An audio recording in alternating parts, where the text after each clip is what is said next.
like I said, you guys are in for a special treat. I'm gonna let him just get started. Hi, John. Hey, Benny, thank you. And thank you for finding a headshot of me from 10 years ago. It makes me feel really great. What, you I look a was lot like, wiser. You look look a at lot that wiser. one. You look a lot wiser with all the white hair Yeah, I now. know, I So know. I'm going to keep on going. Well, gang, I'm glad to be here with you. Benny said, we've known each other for a while now, and we do a Thursday call, and we both get a ton out of it. We've laughed a few times about we should record some of the crap that comes out of our mouths once in a while. It's decent. And so this is a chance we actually get to have a public conversation, Benny. Um, I'm going to tell a story. I'm going to dive in. I'll share my screen and let's just go. So it's 1982. I was 10 years old. So you kind of gauge how old I am now. 1982 Thriller came out, the video. Michael Jackson, I got to stay up late and see that. The summer of 1982, E.T. came out. We all ran around giving everybody the finger. You remember if you were old enough, everybody was pointing, E.T. phone home, and like our parents would be like, stop it. The other thing that happened in 1982 was a couple of guys in Ann Arbor decided to build a deli. Ari and Paul were not big time entrepreneurs. They were just guys that knew how to source really good pastrami, and they had a passion for customer service. And like a lot of small businesses, it really sucks if nothing turns out. It also really sucks if it does. It can be overwhelming. And it's exactly what happened for these guys. They crushed it. Lines out the door, absolute bedlam. If you're running a successful business, you know it is terrifying sometimes to have just the kind of insane success that comes unexpectedly. Ari had said on stage many years later, it's like in those early days, we had no idea what we were doing. It was absolute chaos. We just made it up as we went along. No operations, no training, people coming and going, everything done differently. But then they made a change. And as they gained celebrity, they realized that they really had something there. They didn't build ops manuals like you are accustomed to, the kind of boring things. These guys are total hippies. They built comic books. They had ones with little pop outs for finger puppets. They had a whole inside joke area inside their ops manual so that you could catch up with the culture. Well, this sounds cute and I'm sure entertaining. These guys were killers. They knew what they were doing. They're now an $80 million food platform. It's Zingerman's. They're worldwide famous. Forbes Inc. number of platforms consider them one of the most innovative companies in the country. They were featured in Small Giants. They did something with operations that actually made them so famous, their culture so renowned, they built Zing Train. They teach people from all over the United States how to do training. And they didn't do it the way you're supposed to do it. They broke a bunch of rules. They made it their way. They had their people creating their cultural layer baked into day-to-day operations. They packaged the wisdom inside the head of the founders, and they were able to deeply scale that inside of an organization. I find that story to be the essence of what I want to talk about with y'all today. My agenda is pretty light. We're going to talk about wisdom. It's such a goofy word. What exactly do I mean when I say wisdom? So we don't get lost in semantics or some sort of like tour down, Greek philosopher way. What's the benefit of this stuff? Like, let's get real and talk turkey about what the impact and benefit of this stuff is. What are some of the hidden costs if you don't? And then this isn't a college lecture. We're going to talk about how to do it, actually, how to capture your own wisdom and weaponize it in your organization. And I'll tell you, exactly and explicitly how I did this. So before I built Playbook Builder, Benny's right, I own another company called Wisdom Link. I come out of a big exit, about $250 million, a little software company, ironically, in Ann Arbor. That's why I know about Zingerman's. And I was so just in love with the culture that the company we created. We still have reunions like 25 years later, these people. It's just phenomenal. I was fascinated by the way that knowledge moved in our organization, the way that wisdom became a corporate asset, and I built an intellectual capital company. I got very lucky. Very early on in that journey, I was tapped by Dan Sullivan of the Strategic Coach to be the go-to team for all of his clients to do this kind of knowledge transfer work. It's a stroke of incredible good fortune. Dan's a genius. I had been a fan. I landed a client who wound up as the head of Lincoln Financial. I had built the practice management process for John Demanda, and got onto Sullivan's radar. So hundreds of top 1% income earners came through my door, and we got to just sit with these incredible entrepreneurs. And my job wasn't the hotshot consultant, right? I mean, I want to be clear. I wasn't the guy, with the answers. I was the guy with the questions. My job was to get in there and figure out why they were winning and help them scale it. And God, it was a treat because they were amazing entrepreneurs, names Fortune 100 CEOs, the Ziegler family. I got to work with phenomenal people. We started to recognize that in highly commoditized service-based businesses, the kind of businesses that are out competed oftentimes by others in the space simply because of a lower price, that something was differentiating those that were winning. So commodity, right? When I say that, I mean, you go to the car dealership and there's two identical vehicles, same mileage, make. Neither of them smell like cigarettes. They're both immaculate. They both look exactly the same. One is $5,000 less. Why in the world would you entertain buying the other car? So what happens in a marketplace is when the customers cannot detect that there's a distinction between you, price becomes the only distinction. So it's very easy to say, well, we do what they do, but we're a little less expensive. And so now the price drops a little bit. And then some jackass enters your market space and does it and says, well, I'll go a little lower. Now it's a race to the bottom. And this is what happens in all kinds of organizations where differentiation is invisible. There's nothing to distinguish between two organizations. And what these entrepreneurs I was working with were doing was a little different. They were competing on a unique experience. They were finding out the things that really set them apart, and it was often invisible. It wasn't features, it wasn't pricing, it was the experience that they were creating, and they were packaging and telling that story in the market. Best example I can give you guys, you'll know exactly what I'm talking about, is Starbucks. Everyone had been buying coffee for $1.20 until Starbucks showed up, and all of a sudden we're wandering around ordering in Italian and paying $4.50 for a cup of coffee. Why? Were they just selling coffee? Hell no. They were selling an experience. Schultz had called it the third space. It wasn't home and it wasn't the office. It was this third space, and you'd go in there, there's like a barista behind a counter, and you're ordering crap in Italian. And for the privilege of that, you're paying a lot more. Nobody minded though, and that turned out to be a rather good idea. Disney is the other example. You've got the Magic Kingdom, and then you have all these amusement parks. If just rides, are how they competed, Disney would have to lower their prices. Disney's considerably more expensive because they're not selling rides. They're selling a unique experience. They sell Magic Kingdom. And that orients and focuses their energies. So the wisdom inside the organization is the intellectual property, the how you do things. It's invisible, and I'll argue it's your most valuable asset and competitive advantage. It's the thing that sets you apart, unless you can't name it. So let's first define it. This is how we define wisdom. It's your knowledge and your experience, and it's multiplied by reflection. That's what wisdom is. Like, you can read books and get smart, but it doesn't make you wise. And you can get old. That is no guarantee that you're going to become effective. You could just be an old, dumb guy. What makes for wisdom is we learn and we incorporate those lessons into patterns. AI is outstanding at pattern recognition, but you take a 30-year industry expert, pattern recognition is one of their greatest strengths. They read the room, they read the situation. They already have a handful of templates in their head to throw at problems. That's what makes them fast and effective.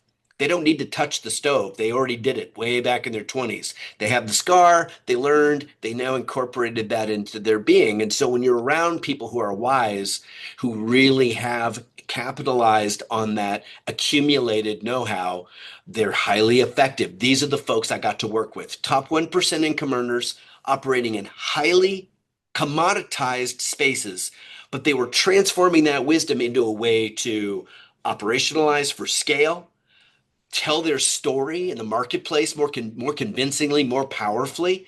And they were doing it in a way that no one could compete against. No one has your wisdom.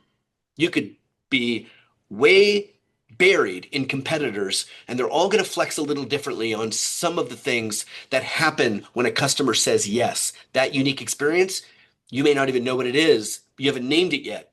That's what this conversation is going to be about. Now, I thought I was pretty cute coming up with this. I was about 2,500 years too late. Aristotle had been over this ground a long, long time ago. He's the OG who really deserves some credit. When you look at your business, this is practical. You'll be able to like sort of see this. Technique or trade skills. Guy's got a resume, he knows how to swing a hammer, whatever. That's his trade skill. How he applies it in the context of your organization, that's praxis. Those are all your unique processes, all of your systems, the way you like to have things done. And all of that is informed by phronesis, the practical wisdom that lives invisibly, typically, in your head, a handful of good people on your team, but it's not written down anywhere. Nobody knows what to call it. So when little Johnny joins the team, there's like, why is he so damn stupid? He just doesn't have that missing piece. He can swing a hammer. He just doesn't seem to get it. Now, what we are typical looking at, we're looking at standard operating procedures to solve this gap. You're familiar with them. They look like grandma's apple pie recipe, right? This is how grandma makes her pies. So she's got the, blue ribbon, 3-county award-winning pie, but this is the recipe. It's basically work instructions, ingredients. It's how we deliver knowledge from one person to another. What's wrong with it? What's wrong with it? Benny, what's wrong with this? Could you make my grandmother's apple pie with this? I mean, she didn't put where she does the little extra stuff and then love in it too. Because like my grandma always just the recipe was never how it tasted. Because That's we've been right. trying. My grandma's been dead for 10 years, and we've been trying to make the same thing. It doesn't come out the same way. That's exactly the deal. So you write a really good version. It's 14 pages long, and I don't know about you guys, but folks aren't going to read those. My dad was a contractor. I grew up on job sites. Guys aren't running to the truck to grab the ops manual. And you're not going to sit them down, teach them, and get them to memorize it. So it kind of poses a problem, doesn't it? Write a crappy little SOP like this that's just the basics. It misses all the nuances. Where's the wisdom? Where are the little flourishes that grandma makes it so it tastes like a family heirloom? It tastes like love. Doesn't get included in a little document like this. Well, you roll up your sleeves, get out your Shakespeare quill and write a real banger of an SOP. No one will read it. That's the problem most organizations have. The wisdom is somewhere, but it isn't written down. But everybody knows what this experience is. And Benny, this is, we'd all like to reclaim grandma in the kitchen, right? Shoulder to shoulder with Nona. And she's teaching you how to make the pie. And she's telling you stories about what your mama was like when she was a little girl. And she's telling you about her own life back in the 60s or whatever the hell it might be.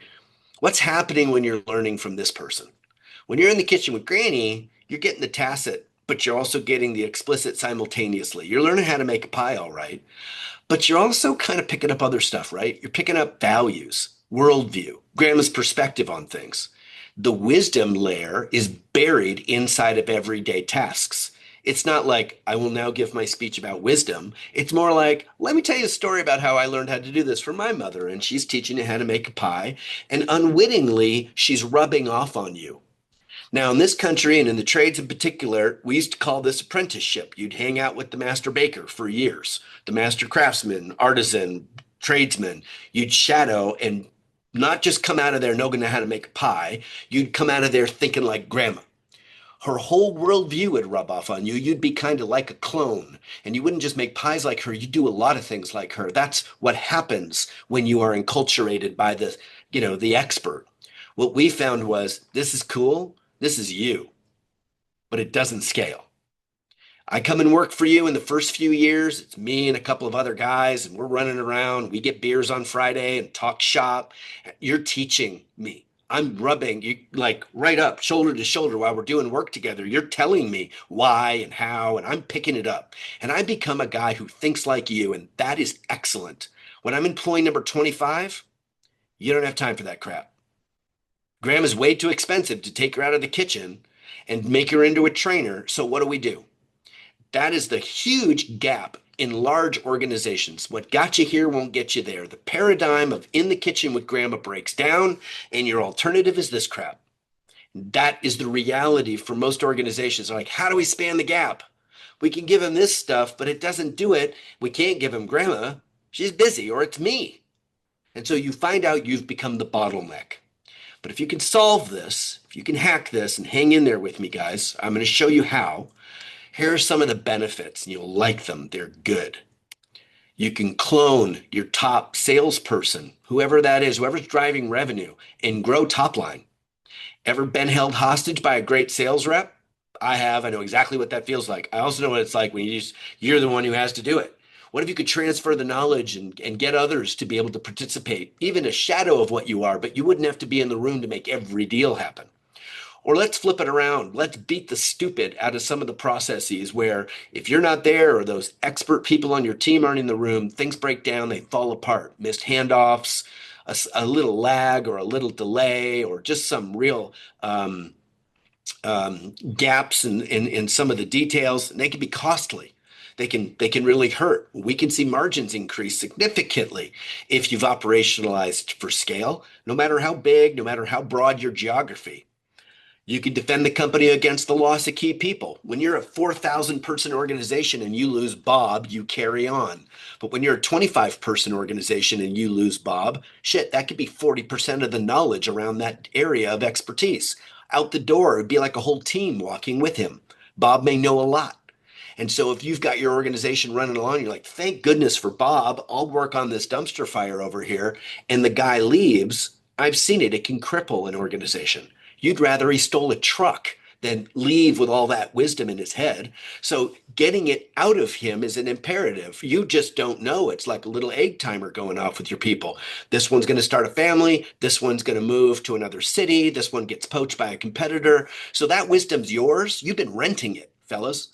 It's not yours if you can't get your hands on it. You're renting. And when it walks out the door, you feel it. Everybody on this call knows that feeling. Number four, wouldn't it be kick ass if you could shorten the amount of time it takes for newbies to get locked and loaded and be able to create real value for you? We call it speed to utility. That's a huge benefit. And then finally, you want to sell. We talk about, PE firms wanting to buy up roofing companies or anything else these days. Everybody wants a business that's turnkey. If you are instrumental in day-to-day operations, it is nowhere near the value if they have a playbook and they can basically run it without you. It could be a turn on EBITDA. It's a very valuable proposition that structural capital survives a transition, de-risks it for the buyer, de-risks it for every party. And so you want to do this for the short term, reduce chaos, give yourself some time freedom, but you also want to do it for the long haul because you'll be building a more valuable asset. The flip side of this, if you're not motivated enough, let me show you the downside. You're paying taxes. I hate paying taxes. You're paying invisible taxes on this crap. If you're not doing it, there's an owner time tax. You're expensive. If you're pulling, say, 300, what are you making? 115 bucks an hour? Well, think of how much of your day or your week is spent doing nonsense. Stuff that somebody else ought to be doing. It's expensive. It's actually kind of irresponsible. It needs to get out of your head so that you can work on other things. There's a missed opportunity tax as well. Would it be better if instead of reading your own emails or jumping into every sales call to rescue it, you were working on the strategic deals, the JV stuff, the big opportunities? Yeah, there's a missed opportunity tax. Even just your brain not being strategic enough, being dragged down to operations all the time. Think of what that's costing you. Wouldn't you like to be somebody like Benny, popping around the country like a little honeybee, picking up wisdom, sharing ideas and stuff like? Think of how powerful that is for him. He's just getting smarter with every cycle. Meanwhile, you're trying to figure out why the refrigerator in the break room is down. This is the stuff that'll eat you alive. Number three is decision latency tax. If it takes too long because you're in Aruba to make a decision around what to paint the office, what color, or should we hire Jim or Bob, or what do we do with this project, you are getting eaten alive. That is a huge problem in a day-to-day lifestyle. In 10 years ago, that would have been a problem. In 2026, in the age of AI, that is an unacceptable tax. You cannot pay speed tax. You have to be quick. And you can't do that when you're the bottleneck. Number four, single point of failure tax. I beat the hell out of that in the last slide. You lose a key person, it can destroy your organization. You're just hoping to hell you don't have to look at it because if it happened, you wouldn't know what to do. Well, this is a way to de-risk your organization and do it proactively. Inefficiency tax. Think of just how much money you're leaving on the field because you've got handoffs that are gummed up. You're inefficient. And then finally, speed to utility. You're paying a tax because you're paying a newbie. And what does it take them to learn? Weeks, maybe months. And still they do stupid crap that you're like, how in the hell did we? Well, when we were five guys, we all hung out together. At 40, you just can't. And so it's like the telephone game. The bigger you get, it starts to eat you alive. Are you guys seeing it yet? Do you see the point about your wisdom? It's the glue that holds the place together, but it can't be attached to you physically. We got to separate your body from your wisdom so that it lives outside of you. It's the most powerful asset you own. But if you can't put your hands on it, it doesn't do a damn thing for you. So let me tell you a story if you're not there yet. There was a beggar and he was sitting on the side of the road in this little village and he's just, broke as hell, hungry most of the time. And he's got his hand outstretched for people walking by and his head is down. And a man comes up, a traveler, and he stops in front of the beggar and he looks up expecting maybe a couple of coins in his greasy little palm. And the man says, "What's in the box?" And the beggar says, I don't know. He's like, "What's in the box?" And the beggar says, I have no idea. He says, "Well, stand up, open the box." The beggar pries open this box. His ass has been on that box for 20 years.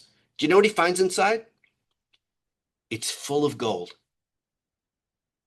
This poor bastard has been sitting on a fortune his whole life and never looked inside the box. If I'm not making my point clear enough, that simply cannot happen to you.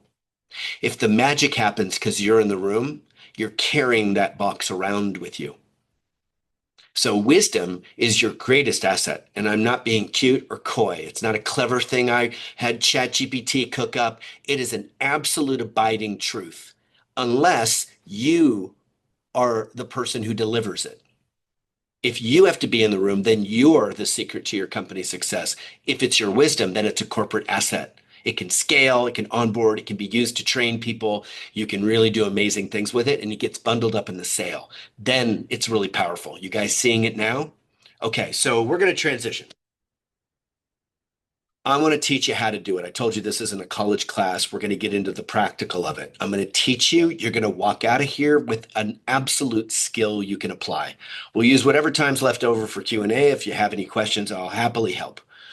But I want you to be able to execute, okay? And it's not as hard as it sounds. It takes a little bit of effort. And I know some of you aren't going to do a damn thing after this call. Some of you aren't going to do anything. But I'm not talking to those of you. I'm talking to the few of you whose ears are up and you want to win and you want to know what the top 1% have been doing to kick ass and take names. And this is what they did because I was in the room doing it with them. This is how you capture wisdom. You're going to select and then outline a process that you do better than others around you. And I don't care what it is. You might be the best salesperson. You might be the best untangler of problems. You might be really great at estimating. It doesn't matter to me. If you have to do it, start there. Okay. Number two, you're going to have a junior interview you on camera, not like a fancy camera, use your phone, but you need to be able to capture that with video. And the way you're going to do it is every single step of that process. And you can break them down. I can show you. They're going to ask you how, and then they're going to ask you why. And you'd be surprised what happens when we do this. It's not just what you expect. Yes, you're going to teach the how. What's fascinating about the why is the brain cannot resist a question. It's just a truth. You don't have to answer out loud, but the brain will not resist a question. If I ask it, you will be thinking of the answer, even if you won't tell me. And so when you're asked why you do it, sometimes you're like, I don't know, it's freaking common sense. No, it's not, Cupcake. That's why half these guys can't do it. So stop for a second, slow your roll, and answer the question. When somebody asks you why, there's a reason. And I'll tell you how this works out. Typically, let's do a process together called the proposal creation process. Somebody asks you the how questions and they get to the why. And they do this, they're making their way through the process, how and why and how and why, and you're sharing.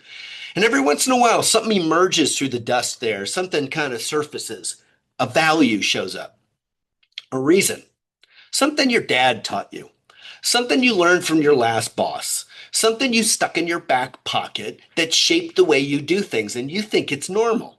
Well, that's part of your problem. You don't realize that Those things are not normal. They're uncommon and they're yours. Excuse me.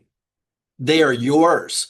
And because they're yours, this is why you get different and often better results than others. You can task your face off with a new person, but if they don't share that perspective, they'll not get the same results. So typically, the way this ends up working is there's a set of values, often invisible, pulling your puppet strings. Things you learn, things you normalize, things you take for granted, and those become principles. They become hardened into a set of real fixed principles that form a foundation of thought. That is your wisdom. The values and principles that drive your choices. I don't care if you know why you're doing it or not. I'll tell you a story. My dad taught me how to change the oil in my car. I was a kid, I was like 16. He had been drafted during Vietnam. And when he was in basic, he was in Yuma, Arizona, learning how to drive a big truck, like one of those massive transport trucks. And it broke down in Yuma, Arizona. He told me the story. It's been 50 years or whatever the hell it's been. He damn near died. It was 130 degrees on the side of the road because some jackass didn't change the oil and the truck broke down. Well, isn't it a darndest thing? I have never forgotten that story. And anytime I change the oil on a car, on a kid's car, on a lawnmower, I remember that story because that's how we learn. Those things stick with us, and you got them too. Whether or not you remember when you're yelling at somebody on a job site, it's that stuff that's driving you. So think about wisdom in this architecture, okay? The bottom are the tasks. That's just like throw the apples in the pot, add some sugar. It's the basics. The standards are, if you did it right, it looks like this. But the why stuff, the stuff AI will not be able to do anytime soon, and the things that are yours, the real wisdom that drives where you get your unique value, lives in judgment. Hey, how do you did it well? Or how do you decide when the rules aren't clear and you got a few options? And then the principles that underlie it. So I'll tell you, I interviewed people for years. For years, I sat with 600 of the top 1% income earners, and I was so blessed to have that responsibility. Here's what I found out. You ask them a question and they don't even question it anymore. You're like, I don't know why I do that. I mean, it just makes perfect sense, doesn't it? And then they explain it because you ask them again, why do you do that? And I'll be damned, something surfaces in them, a belief long lost that's shaped the way they look at the world and they never questioned it. Can you imagine how powerful it would be, who you'd hire if you knew what those things were operating inside of you? Can you imagine how easier it would be to train people if you could tell them those things? Hey, this is our framework of principles. This is how we look at problems. That is why you answer the phone on the second ring, damn it. Now we're talking. That is the life inside of your processes that transforms it from empty operations manual bullshit into something that people covet and they get connected to. That's the juice, and that is yours. It's your wisdom. Nobody else has it. So if you're over there and I know you and I do care about you, but I know the bullshit games you're playing in your head, but I don't have time for this stuff.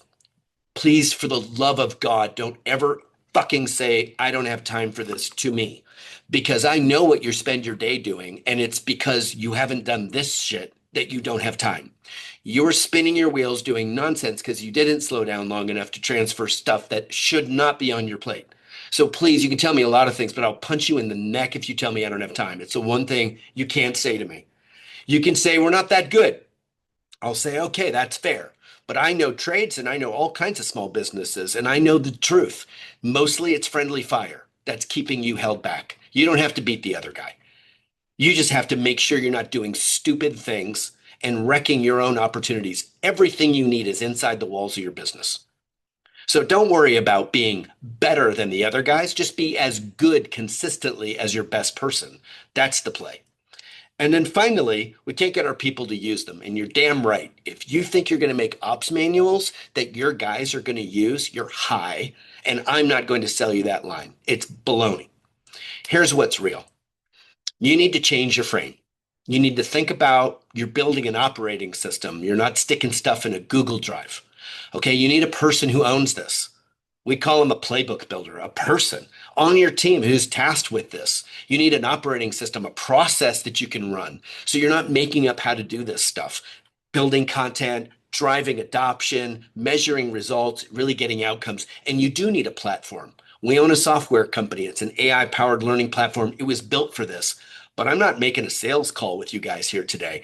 I'll tell you, you can get results doing this stuff on a napkin if you can really embrace that this is an operating system. It's not a place to hide documents in the cloud. If you build it, they will come, will not work. They will not find it. You have to work harder than that. But if you win here, it is transformational. You want to know what the big guys did when they were small? How did they get there? They did this shit. They didn't do it because they were big. They did it to get big. This is Mark Chergwin. I don't know if the audio is going to work, Benny. I'm going to give it a try, but he's my fantastic evidence. HVAC company, I think they're about 90 million, 7 locations up and down the eastern seaboard, 350, 400 people over there. And he's just a fantastic example of what happens in a team when they start capturing and sharing this stuff. Now, I hope you all can hear this. For 3 years, I walked around, and what I heard everybody say is our communication sucks. Our communication is 100 times better. Is it perfect? No. 100 times better than it was. That's the first thing it did. It made us better communicators, right? The second thing it did was made leaders step out of their comfort zone and be better leaders, build their confidence, be vulnerable, videos, be vulnerable to their team. And the team has more trust because we communicate better. We explain the whys in a video. Here it is. I love Mark. Mark's an integrator. They run on EOS, and he took this on. Gave Leanne Petrillo, who is a administrative person on his team, the responsibility to be the playbook builder, and they flip and crush this thing. When they sold, it had a lot to do with the valuation. Now, if you're in and you want to know how to get started on this, it's not rocket science. If you're running a business with any kind of KPIs, you run on EOS, you got a scorecard, find the red. That's where I start. I have kids, they're bigger now, but when they were little, the threat on a car trip was always, don't you make me pull this car over. Well, when I see red for 2 weeks, it's time to pull the car over. What the Sam hell's going on?